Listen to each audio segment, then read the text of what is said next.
How to get more out of your iPhone? Here are 4 amazing iPhone hacks you should try today. Hack 1. Copy text photos.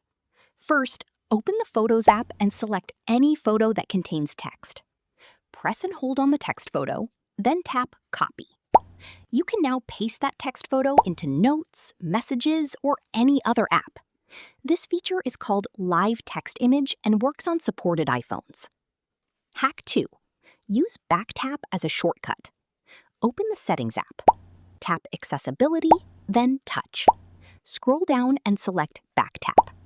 Choose Double Tap or Triple Tap, then assign an action like Screenshot, Flashlight, Camera, or Control Center.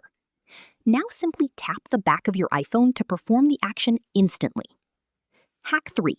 Scan documents without an extra app. Open the Notes app. Create a new note, then tap the camera icon.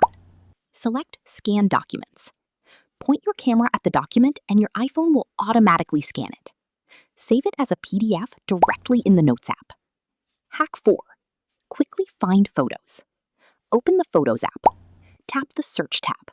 Type keywords like dog, car, beach, food, or even a location. Your iPhone will automatically find matching photos using built-in intelligence. And that's it. These are 4 useful iPhone hacks that can save you time and make your iPhone even more powerful. Thanks for watching. If this tutorial helped, don't forget to like the video and subscribe for more iPhone tips, tricks, and how-to tutorials.